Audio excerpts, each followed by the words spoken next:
Takina, takina mai ngā manu o te rangi, karanga mai, whakatau mai. Whakatau mai ki tēnei whare whakapāho ngauri o te moana nui a kiwa.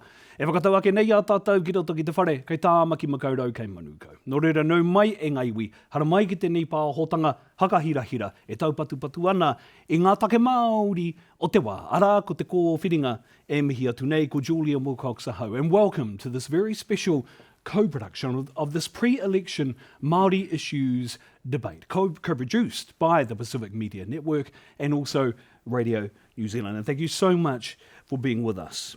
It was late February, of course, when Aotearoa learned that we had our first confirmed case of COVID-19. In the 8 months since, our world has, of course, changed dramatically. Yesterday, advanced voting in our COVID-delayed general election began. So, what are the priorities for Māori? And what are the parties promising to deliver for Māori and possibly being on the taumata in Parliament going to bring to achieve Māori aspirations and outcomes in the next election term? To discuss, I'm joined here today by the Right Honourable Winston Peters, Leader of New Zealand First, tēnā koe. The co-leader of the Green Party of New Zealand, Marama Davidson, tēnā koe. Dr. Shane Reti, representing the National Party of New Zealand, Shane, tēnā koe. And of course, representing the Labour Party, List MP, Willie Jackson, Willie, tēnā koe. Kia ora, kia ora. E taku mare kure aku whatukura tēnā koutou katoa. Moving on to our first issue in COVID. And Shane, before I get there, I do want to raise a question around the support that potentially the National Party is seeking from Māori. Why should Māori support the National Party when your leader has said in response to questions about treaty partnerships and government procurement, and I quote, "Oh Jesus Christ, stupid questions." Why would Māori support the National Party with a leader like that? So Māori would support the National Party. First of all, they'd look at our track record and say, what have the National Party delivered for Māori? So that's a very good starting point. Then they'd look at our policies and say, is that for Māori? Are those policies really going to advance Māori across the whole spectrum of all of the services that a government needs to deliver?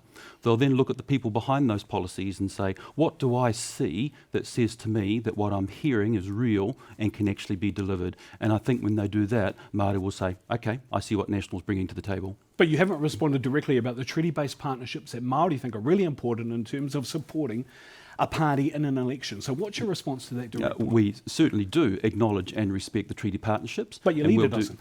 No, we do collectively. I wouldn't interpret that by what Judith said as all. I'd be judged by her actions, and her actions very clearly say that we respect treaty partnerships and will do our best to continue to further them. We understand that we get better outcomes in most policy dimensions if we have co-development, cooperation and partnership with Māori. And so do you think judge us by our actions, Julian. So do you think that co-development should also run its way through a process in terms of what happens post the election, particularly in response to COVID-19, where we have DHBs and their pandemic plans who don't mention Māori once, who don't mention iwi once?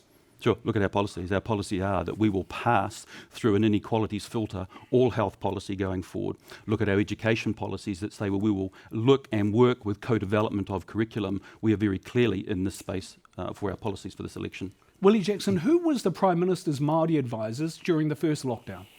Māori caucus were working with her very, very closely. She was in consultation with us, and we were pleased with the kōrero that went on.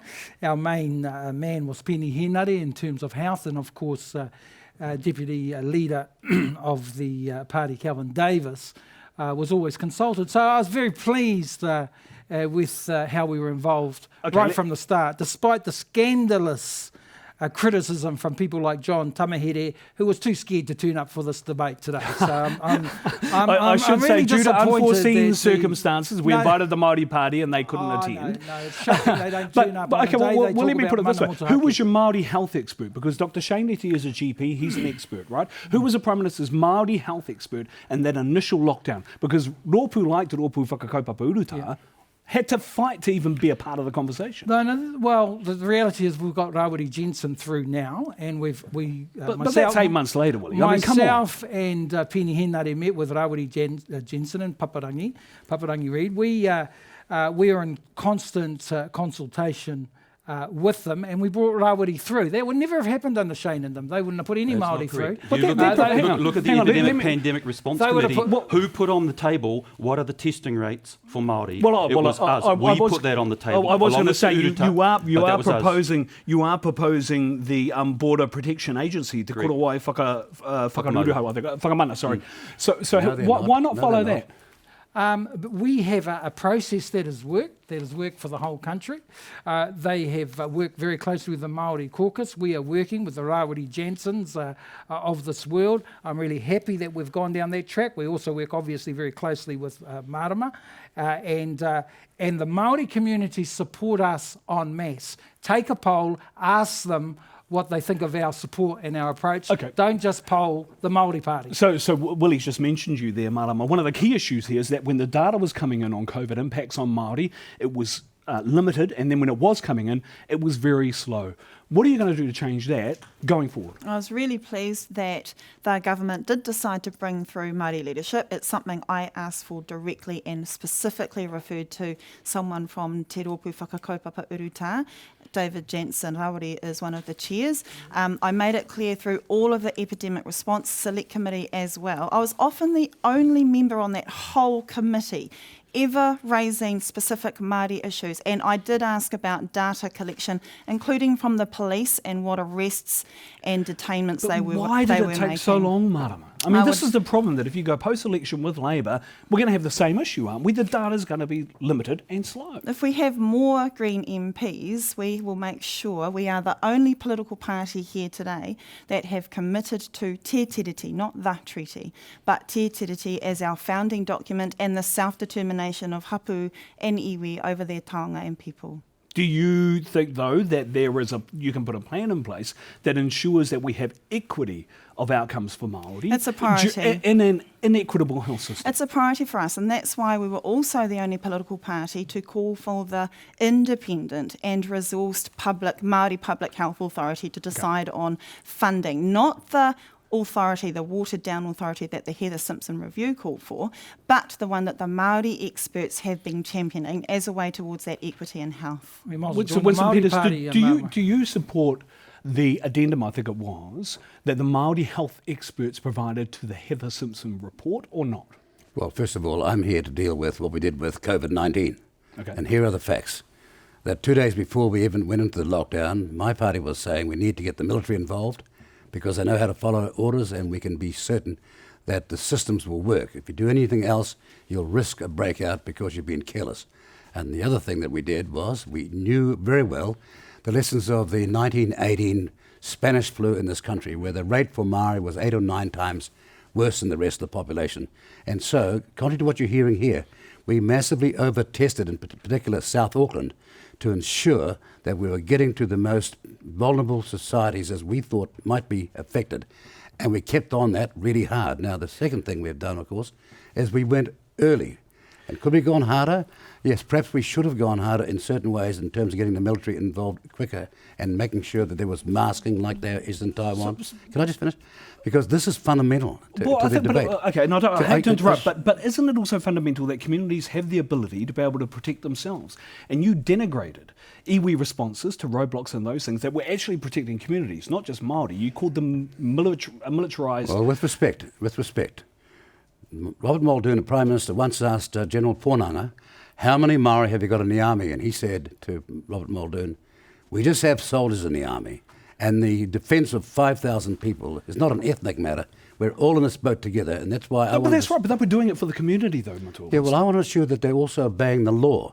If it's voluntary and no law is being breached, that's fine. But if you've got roadblocks unofficially and everybody takes the law into the hand like some sort of posse in a sheriff's chase, then we've got a disaster. But it worked. Well, you had the East Coast iwi who did roadblocks. It worked. You had the Taipawhina. As long as it's done in consultation with the police and no law breaking, fine.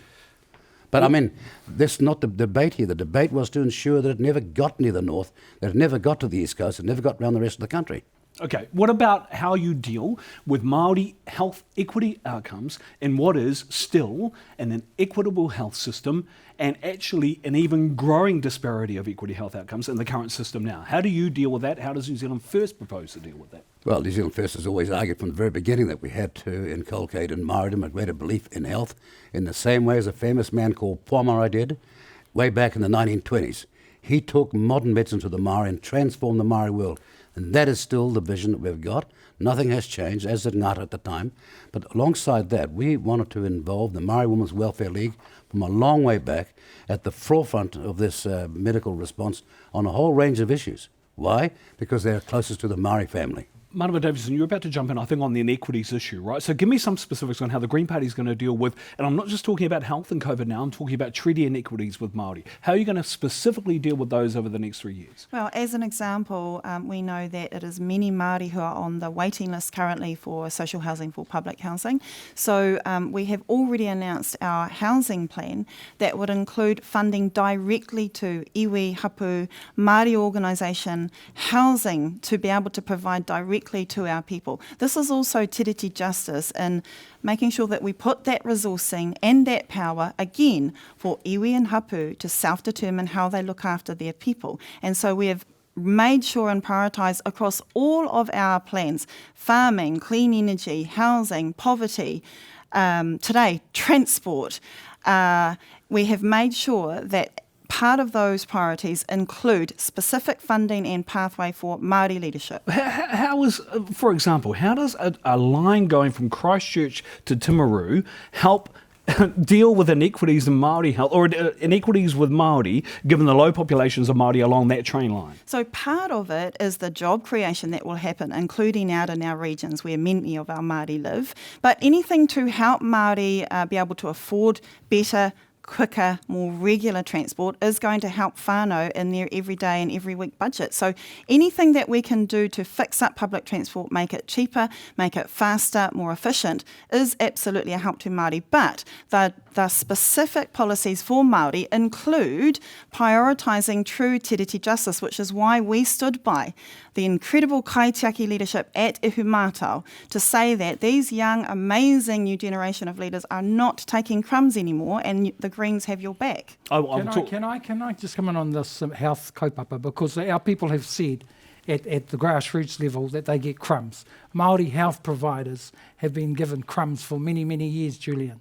And so if we want to really cut to the nub here, we're getting our mainstream funding right, and we're getting all those Māori who are not affiliated to Māori organisations. But we've got Māori providers who live off the smell of an oily rag. We know they get results. They know our communities. We have to get to a point where we get a devolvement process going to some of these Māori providers who know how to get to our people, who know how to access our people. It's pretty simple. Who knows best in some of those communities? Our people, our providers. But you also had a high-profile working group on welfare and a raft of recommendations that came from that on how the current system is punitive and pointing out how people in poverty can't eat kindness, and you ignored most of the recommendations. We're working on that. I mean, the reality is come that on, Willie, it's 3 years. I mean, it's 3 years, and we've got a framework in place, and Carmel Sepuloni has said that very clearly. And are some of our people like yourself impatient? You are. I understand. No, but I understand because you're in the community. We're impatient, but this is we're in a team here. We're saying, okay, well that's what happened in the first 3 years. We were restricted in a number of areas, as you are in the coalition government, but I know over the next 3 years things could be quite different because we have to make some transformative changes for our people, particularly in the South Aucklands and West Aucklands. It is only the Green Party, especially out of all the parties here, who know that we can increase the incomes for the lowest income I'm going to come back to incomes and economy sooner. Can we have some balance here? Yeah, sure. Not this pie in the sky stuff. We talked about Māori housing. Look, the Department of Māori Affairs in the 50s and the 60s was building far more homes on the Māori ratio than we are now. Just face it, the fact you don't need to go down all these newfangled tracks. Just go back to doing what we used to do, building houses ourselves. So let's get to the number of this. I think for a lot of Māori voters, Winston, because they perceive you to rail against separate requirements to be able to deal with inequities for Māori that exist in the communities where they are required. Their view is that you will rail against anything. No, that's your view. No, it's not my view. It's a voter's view. It's not my view. That's your view. I'm sorry. Who has delivered more for Māori in item and item after item after item? Free healthcare to under 14-year-olds. We delivered that. For example, the programs to do with cultural change. We've delivered that. We've delivered Marae upgrade. We've done a lot of things for the Māori people, but all we get is this separatist argument that says, if you give the money to me, we'll deliver better to Māori. And I tell you where the money will get to. They'll get to the me's of this world and never to the people at the bottom. I'm never going to take my eye off the prize of the people in Tokoroa or Morawa or the East Coast for that matter, because it's them in whose name these demands are being made who never get the resources. And I'm going to defend myself here because I can go amongst Māoridom with my head high. I began as a lawyer in the biggest land case in this country, and I won. Just in case you've forgotten. And what I made sure, I did was get my facts right at the start so we could win. No, but the facts are that iwi and hapu and Māori organisations are delivering for Māori on the ground. That's what you rail against. No, I don't rail against that at all. Quite the converse. So what were you saying? Well, who was the person that said, okay, this is 991, I'm going to take the Maori Women's Welfare League, make them separate from government funding, I'll give them a $3 million grant so they can be a standalone operation, and for that they've been eternally grateful. I've done that over and over again in my career. You keep on forgetting. Can I sadly defend what he's saying? Because I think he is misrepresented at times, because what he says on one hand doesn't always add up on the other hand. So what are you saying, Willie? What I am saying is he has been particularly supportive at times of us as a Māori caucus in Parliament. When we talked about when you're talking the right language, yes, I am. When we were talking about the last budget, as he well knows, we had some negotiation, which was 900 million that he and I talked about, and we went through it line by line, and there was can I just say, there was a lot of support from Mr. Peters there. So he has to do that rhetoric. Right, okay. I want to come to Shame Deti. I want to come to Shame Deti and break this love fest wingers in New Zealand first. I want to come to Dr. Shane. Let's come to Dr. Shane Deti. It appears for a lot of Māori voters, and this has been made in commentary from Māori commentators actually, who have said that it looks like National is going back to its economic playbook in this election. Tax cuts, the things that people ordinarily expect from a national government. What's your response to that? My first response is you're quite right with the question you asked Willie about the social welfare report. 42 recommendations, 3 implemented. That's a poor response. And I'd actually suggest that Louise Upston's first 1,000 days, $3,000, could have more impact for Māori than a number of those recommendations. But to come back to you, have we gone back to our strengths as economic managers? That is what we're good at. We like to say that we're good at managing the economy. Goldie's so you done a are good job. seeing in this election here at Kiwi Build is all I'll say in response to that. And so what you are seeing, if we're talking about counting, that's my response. And so if we're talking about our economic management and economic credentials, if you like, we do bring this to the table. And what we're saying is we've moved from a health, we've still got some health issues, and now the economy is what's in front of New Zealanders and what's in front of Māori, and we have a plan for the economy. So yes, we have these strengths, and that's what we're bringing forward, Julian. But it sounds again like what you were doing back in the late 2008s and 9s, where austerity was king. And in actual fact, that underfunded key services in New Zealand. Where is the tax cut austerity? Well, you're talking about tax. Your leaders talked about tax cuts. No, after listening tax cuts in this election. That's right, but a tax cut's not austerity. That gives money to you. But how's that going to help Māori? It doesn't. How does it help? Hang on, it helps everyone. Yeah. Everyone gets the benefit. Can I just say that, Mr. Wilcox? I just want to get Mr. really Wilcox, specific. the former treasurer, I can tell you, you're not giving this Mr. Reti, our colleague, a fair go here. He's entitled to lay out what his plan is. And you've described before he's completed it. It's not austerity, actually. It's borrowing and hoping with a bit of austerity mixed in to look good. Which is a point I was just going to make. So Shane Reti, talk me through this, because this is an important point. Because Māori hear tax cuts and they don't think that's for them.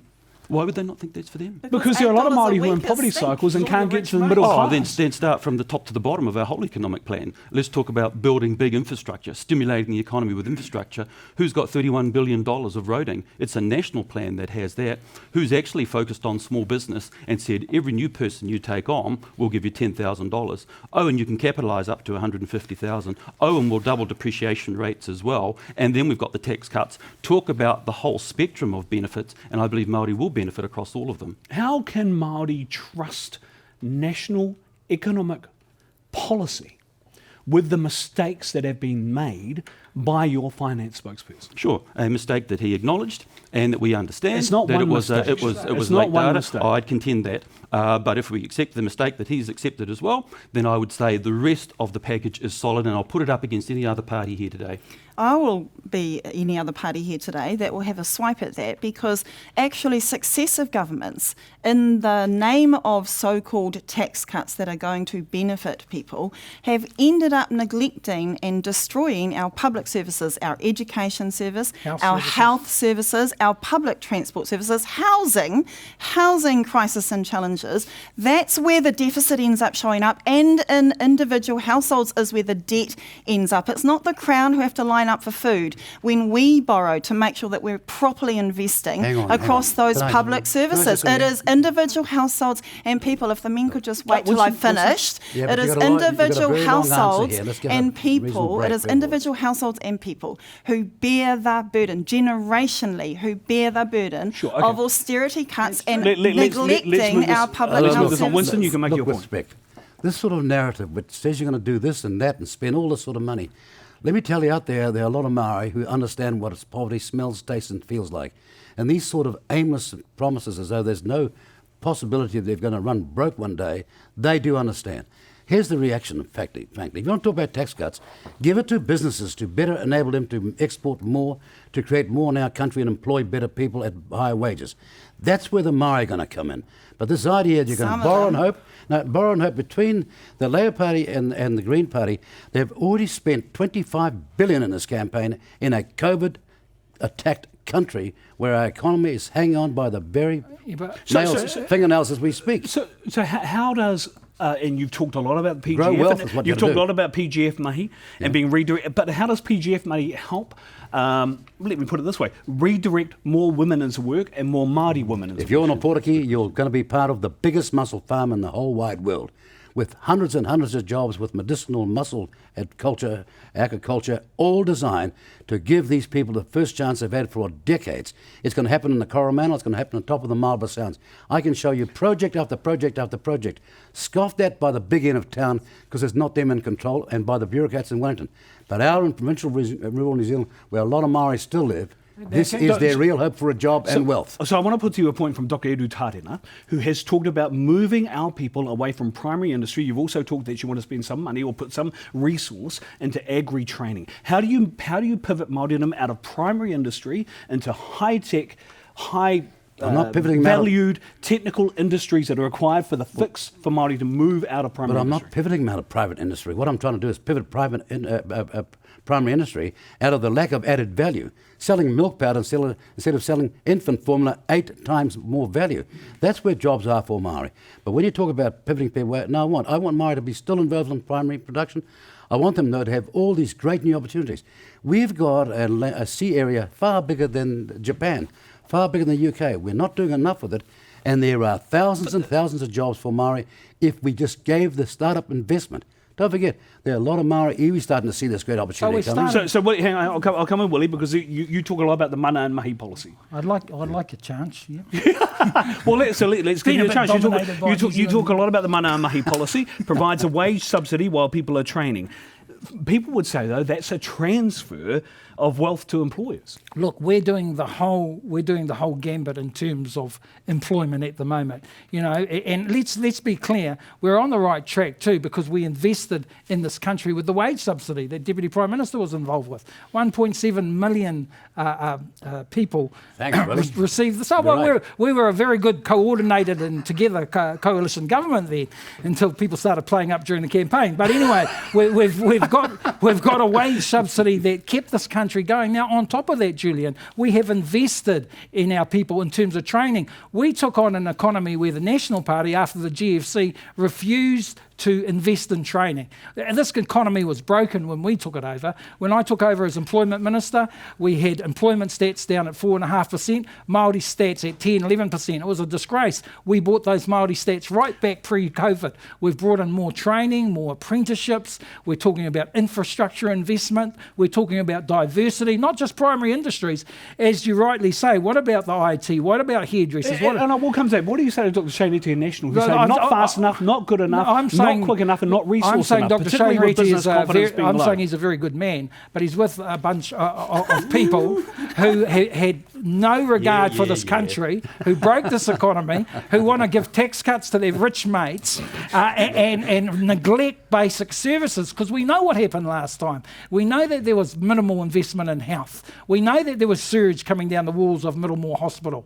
We know what was happening in terms of the lack of housing. They are responsible for everything we have taken over. And we are on track now. The framework is in place. Dr. Shane Reti. Vote for Labour. Several things. That's not actually what people ask about mana and mahi.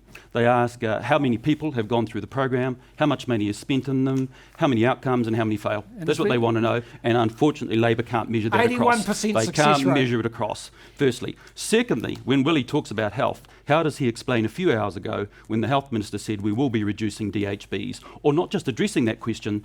Tell us which ones are going, Willie. You've got to be brave enough to put that on the table. Okay, so which DHBs are moving? So let me put that question I talked about Dr. Edu Tarena, who Willie has actually worked with. What is your response to his focus, right? And he says this needs to happen not in 25 years, in 20 years, moving Māori from primary sector industries into greater growth, greater high-tech industries. How do you do that? I would disagree with that. In fact, I want to acknowledge the primary care sector first. I'm not prepared to just shift off what's giving us $700 million of Fonterra dividend in Northland, for example. Let's not forget the farmers here. They're stepping up and propping us up a little bit here now. So I want to acknowledge that. But I also want to acknowledge that a trend towards higher value services is a good thing for us as a country. So how specifically will you do that? Well, you heard Judith Collins announce the tech policy no more than, 3 or 4 days ago, where we're specifically saying we will fund extra scholarships, we will fund the STEMs out of high school, we will particularly focus on the high-tech sector because we think it's a sector that can do well here. We all agree with that, Shane.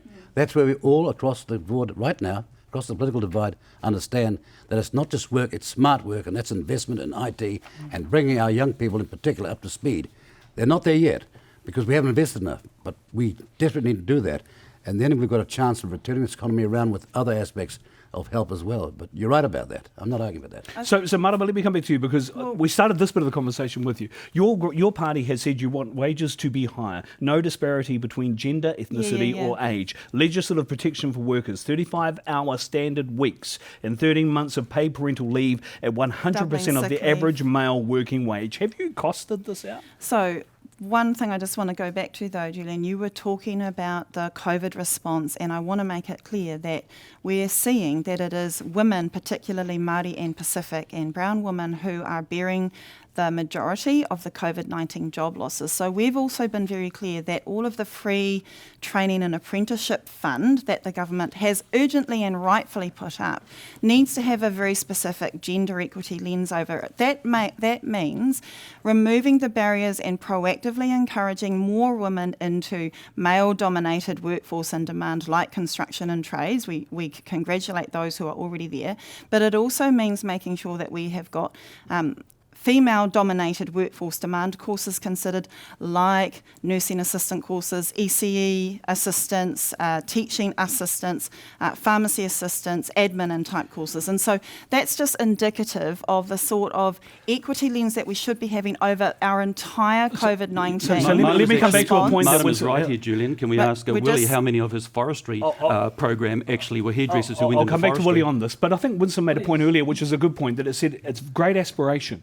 Right, it's great aspiration. How do you cost it, and how do you ensure? How do you cost? How do you cost out all? Because there is an impact on the economy of all those things that you just talked about. So how do you cost it, and what is the impact on the economy? There is a massive impact on the economy if we don't sort out the generations of inequality that we have been neglecting. If we don't make sure that instead of just shovel ready, it is climate ready. There is a massive and more expensive cost the longer we leave it if we don't make sure that we are conservation ready. So actually, we will save ourselves not just save ourselves not just fiscal spend, but we will also be able to address the long-term challenges that many Māori have been at the front line of trying to solve, like handing a stable climate to our mokopuna, like protecting our waters and soil, like making sure that everyone has enough to live with dignity. So good point. Those are the problems. Why is it then that the Conservation Minister is ignoring Māori, particularly on the west coast of the South Island, and walking away from the West Coast Conservation Authority because they say she isn't listening to Māori and their aspirations? I don't know the exact details of that, but I want to be.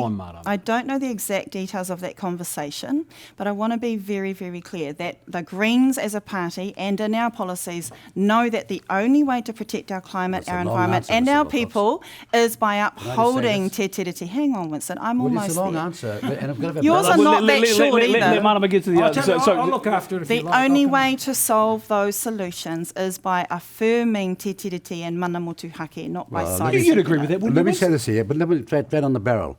The Māori are looking after the environment of this country decades and hundreds of years before they ever heard of the Green Party. This idea that they care and we don't, No, I don't find disagree with repugnant. that. I am, all the Māori members here are in charge of the environment like our ancestors were. So please let's not us hear this prejudicial answer that they care more about this country than Willie or Shane and I do. I don't think that's not what they're saying. That's what they're saying. That's Oh, not yes, what they're saying. she's made it No, very clear. Winston, that's not what she's It's saying. what they say all over the place. How? You know it.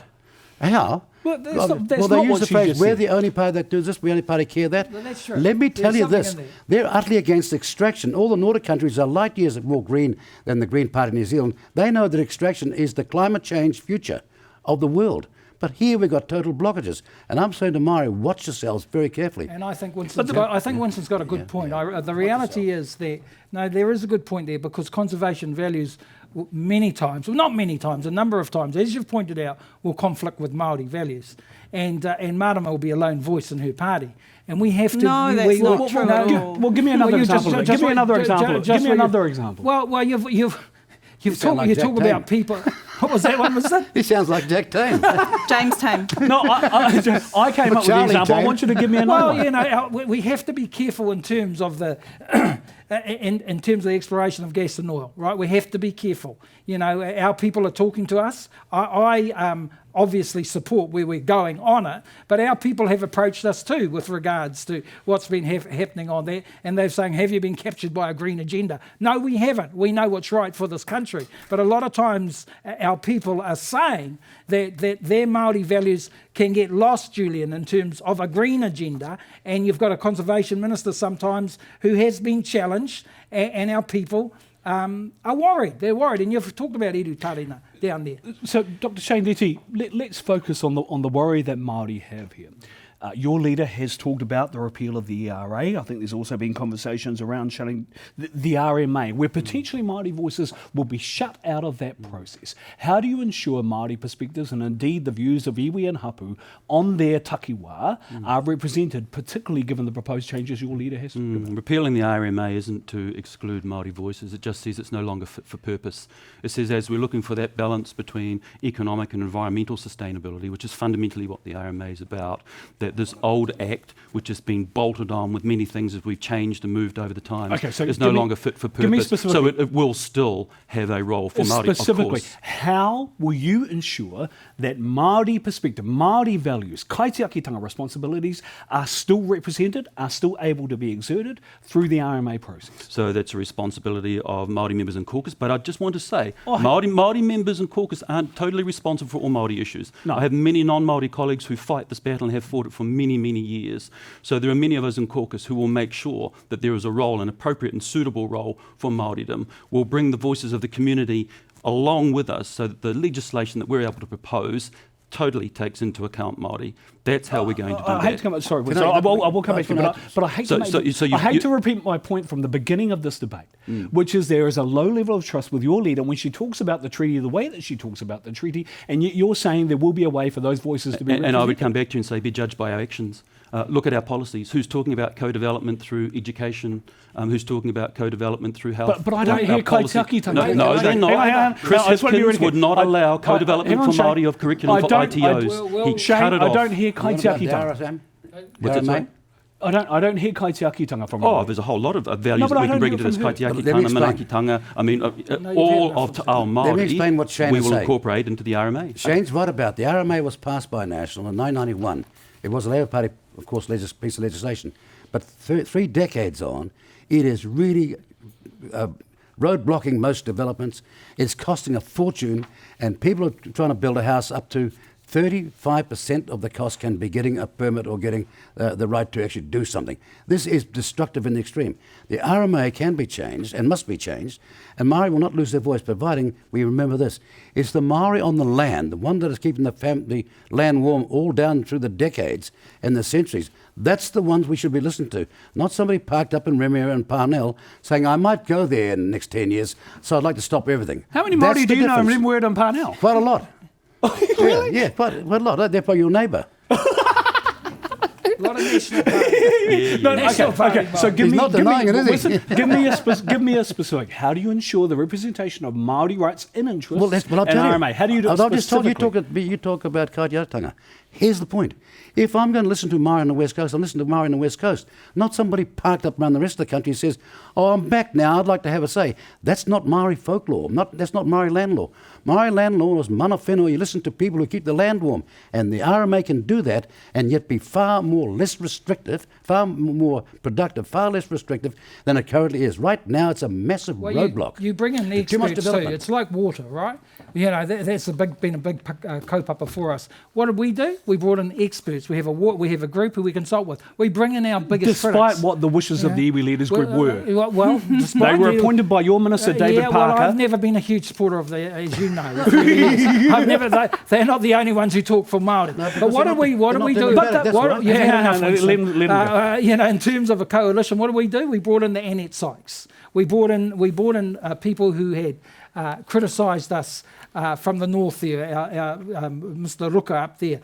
People who would challenge us over property rights, rightfully challenge us. And what did we do as a government? We said we'd look at it. What would National do? They'd just extinguish any rights whatsoever. Okay. They wouldn't go down a process in terms of acknowledgement. We're going to look at this in the next term, you know, and we're going to look, is there an opportunity for us to find a process through? We've done it before, Julian, and we can do it again. Well, okay. So we're not like Winston, who wouldn't talk to some of those activists. We would put them in groups, and we would consult with them and work with them. Okay, so why didn't you appoint Ricky Houghton to lead your housing development? Because he's built more houses than you have. Well, I work very closely with Ricky, very closely. Well, you do, and Shane Jones does too. He's part and part. If you check the amount of resourcing and funding that Ricky's got over the last 3 years, you'll find that he's very, very happy with this government, and he's very, very happy with his position. He won't be happy with Kiwi Build.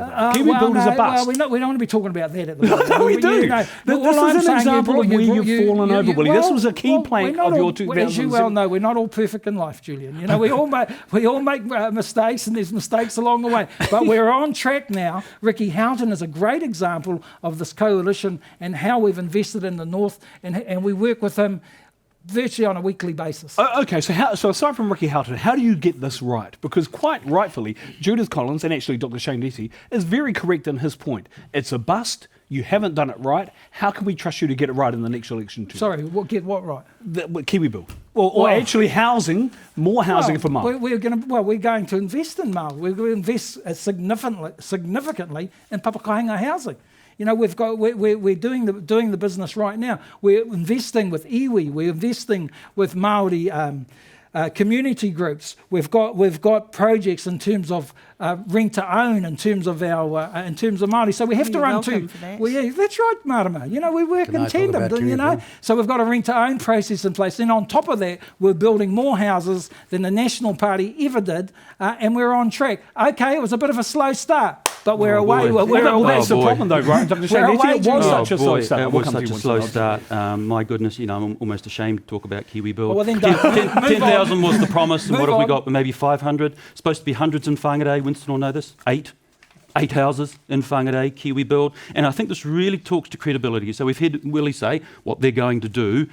Do you believe, with their Kiwi Build credentials, what you've just heard from the Labour Party. That's really what it comes down to. Is that credible, what you've just heard? What was their track record? What isn't credible, though, is how the National Party flipped off hundreds and thousands of public and That's state right.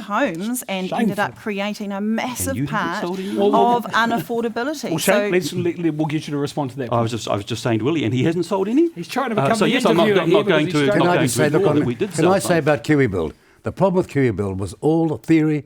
It was all bureaucratic speak, so to speak.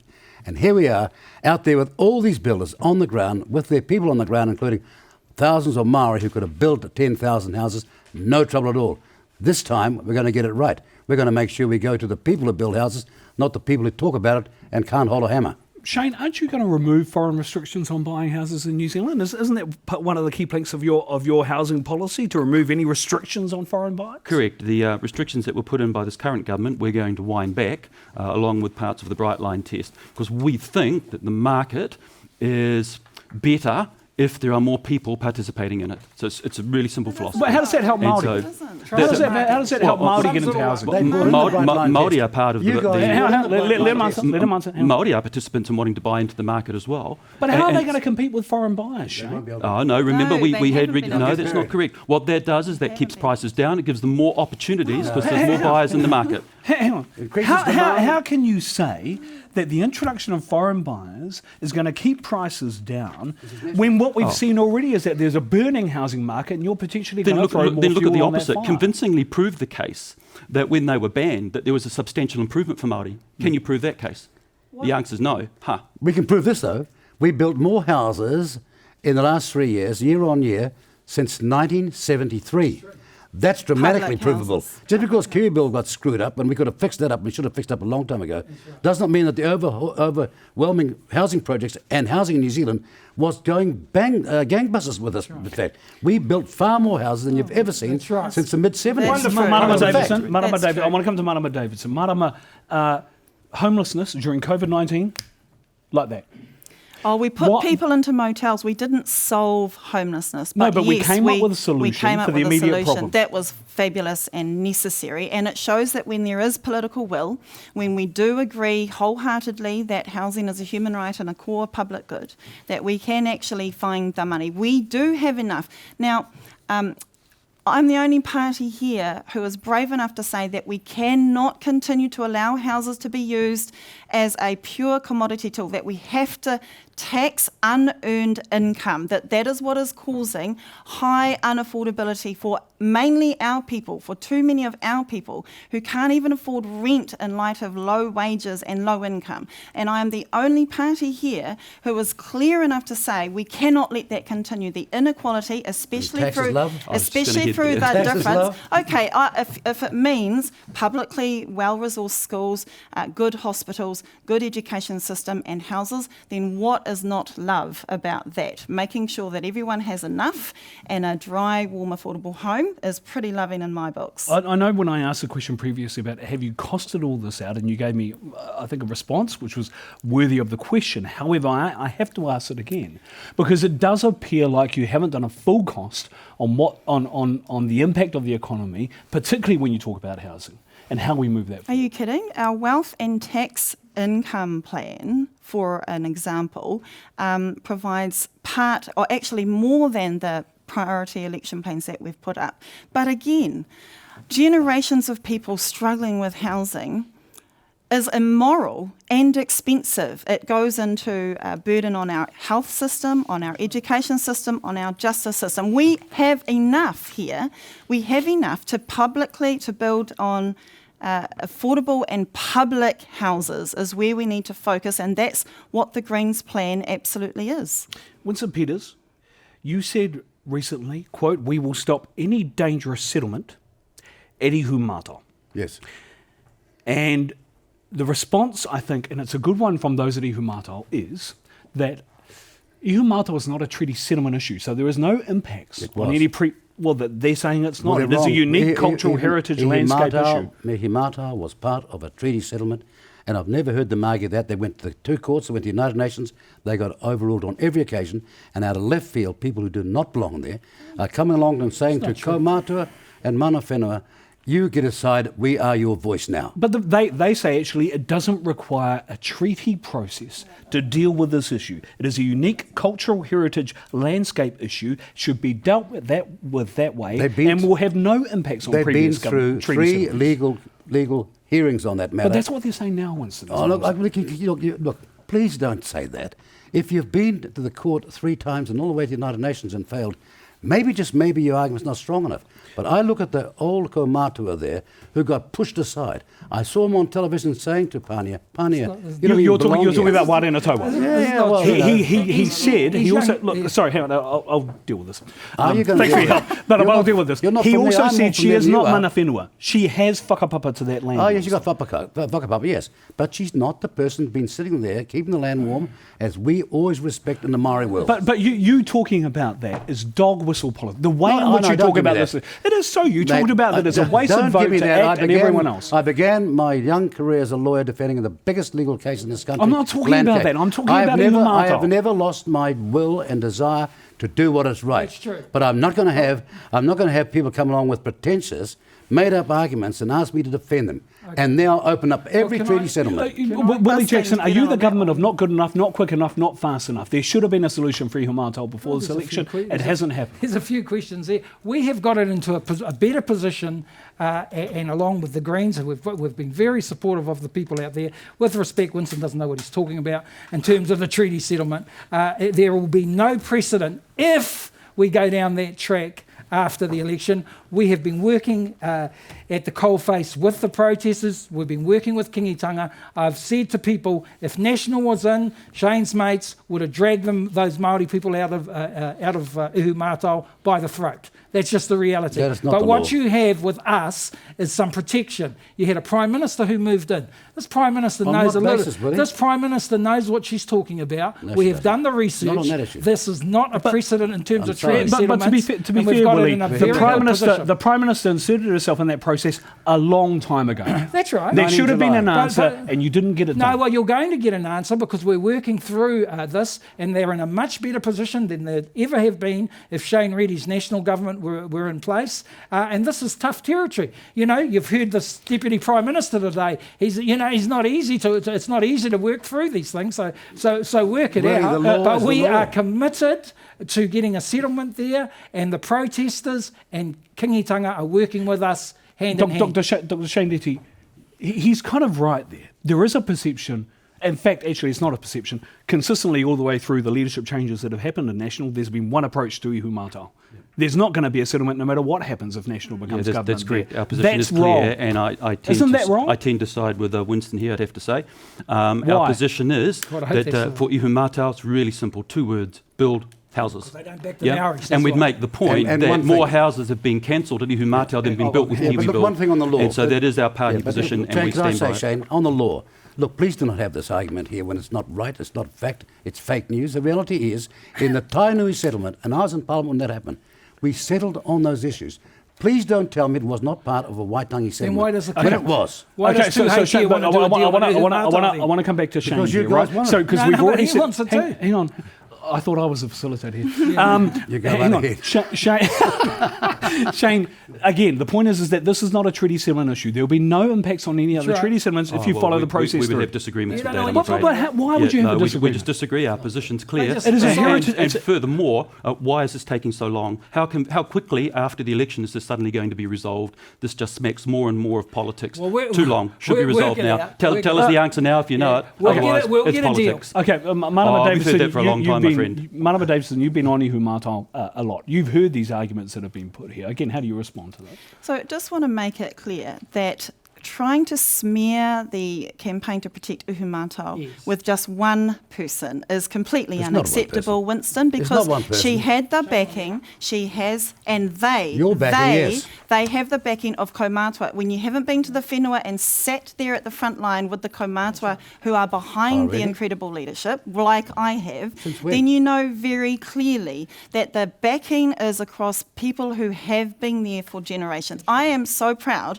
of the new sassy leadership that inspired Māori and non-Māori and down Aotearoa. They inspired a new wave of hope and inspiration, because if we want to talk about treaty settlements, they are minuscule, they are crumbs. And so they decided, actually, that is crumbs, and they have inspired with more. me now. They have inspired Can- more can I agree with me now? kaitiaki. Hang on. They have inspired Can more I ask- kaitiaki Can I- and can Can I I ask this question, around the Marama? country. How can you possibly work with the National Party, given what has been discussed here in this forum alone, where it seems that you are so diametrically opposed? And if National does become the government after election, you're going to have to find a way. To work with National? Well, Heck no, they're going in the complete opposite direction of saving the climate. They want to wind back reducing our carbon emissions. They want to keep polluting water for short-term profit. They want to continue to bash poor people in poor communities as if it's their fault for living in poverty. Hell no. The furthest thing away from the Green Party policy includes where the National Party want to go. And I have not been breaking my neck saying we want to find a way to work with them. No, that's all I'm saying. So What I'm the, saying. the Greens may shut the door. We will always keep the dialogue open with you any did party. that- Why That's would you? good. Why would you, Shane? 'Cause they're Given desperate. what we've been discussing. Because we Given don't have a polls. franchise. Hang on. We don't have a franchise on all the good ideas in the world. Check the polls. And so, if there are some from other parties, why would we not collaborate? They do is a what deal I'd with, put they to do you. a deal with Billy So, Shukai. where they may shut the door and say we will never work with National, we will keep our dialogue open. We'll keep those communication lines can I ask open, this question to you? albeit Can I unlikely ask this for a question number to you, of Shane? points that we're disagreeing on. Māori, but we'll keep Māori that door don't open. hear these issues being discussed this way by a national person from the leader. You are talking in these issues, and it appears to Māori in a completely different way from the way that the leader represents her views. How can that be? We're a team. We're a team, and all our collective views and all our collective styles work together. So the leader has her view, but we all have the one mission to get the ship going in the right direction in the best way we possibly can. So you're just hearing my style as a Māori member of Can I caucus can I as say part of can I that. say That's something what about you're their hearing. team? It's a broken down, useless team. All right. But no, the reality. Okay. No, I'll match one-on-one with no, that no, team. the reality is their best members left them. He knows this. Nikki Kay, off she went. Amy, off she went. Paula Bennett, no room for her. Okay, all right. Well, this isn't your free hit for 30 this is a seconds. Will. team that is. You'll get to do your 30-second pitch. embarrassed. Oh, we get 30 seconds. All right. let's go. Well, actually, it was sent out to you in the communication. You just had to read it, Willie. So we are going to give you. Look, I don't know how this is going to be controlled because I've barely done a good job of this in the last hour. You each get, can I say, Julian. 30 seconds. I'm not looking at you, Winston, because I know you'll follow my lead. 30 seconds each to make your pitch to Māori voters here on Where do we this. go? 30 seconds. Which Look, camera is it? and I'm not going to be so immature as to insist we ring the bell at 30 seconds. I'm Yes, going to ring trust the you bell. as representatives on behalf of Māori Okay, and Jules, your we got group. the bell. Okay, here you go. So we'll start with Willie Jackson. Kia ora. Well, we think that we are the party for Māori, for the whole country. The reality is this is a Labour Party that has got record investment for our people, 1.4 billion over the last 2 years. But it's not just about the dollars, it's not just about investment. We've got history in the schools, we've got record investment in terms of kōhanga reo. We've stopped the oil and gas exploration. We've got leadership there, we've got free apprenticeships, we've got the issues, we've got the kaupapa for our people, and we want to continue to lead. Kia ora koutou. 1 second over. Dr. Shane Reti, Kia 30 ora mai seconds. tātou. The National Party has a proud track record for Māori, and we will do more. A vote for National is a vote to tighten up our borders. A vote for National is a vote for tax cuts and jobs, not tax rises, cannabis, and a public holiday. I'm asking for your party vote so that together we can build jobs, build the economy, and build our country. Kia ora mai tātou. Tēnā koe, Marama Davidson.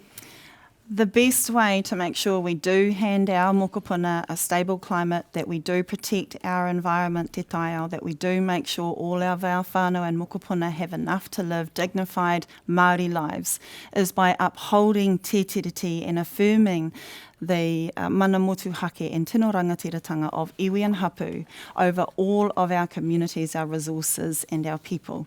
I have continued to stay connected to grassroots Māori voices who are heading in that direction of long-term protection, and I will continue to represent your voice. Oh, not bad. Close. Winston Peters, 30 seconds. Over 3 years, 190 pieces of law passed represents a stable government. We've been proud to be part of that. The fact is we've supported the Prime Minister through crisis after crisis, beginning with March the 15th, and then we had, of course, COVID this year. And then after that, of course, we have to look at the things we've done. For example, $3 billion into the provinces, 1 billion trees for the environment and for added value into the future.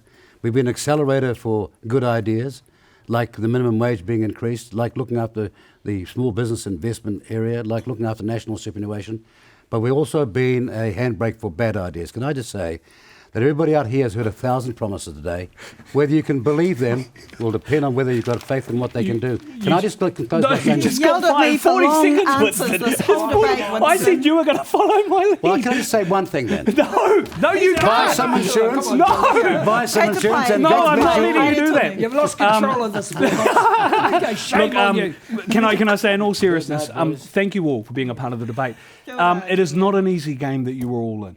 And so I respect each and every one of you for representing Māori in the way that you do. I wish you all the best of luck in the election later this month. And thank you all for being a part of the debate. Can I also say, in closing, that again, we did invite the Māori Party to be a part of this debate, and due to unforeseen circumstances, they were unable Can I to thank you on attend. behalf of my colleagues? It is not your debate, it's my debate. The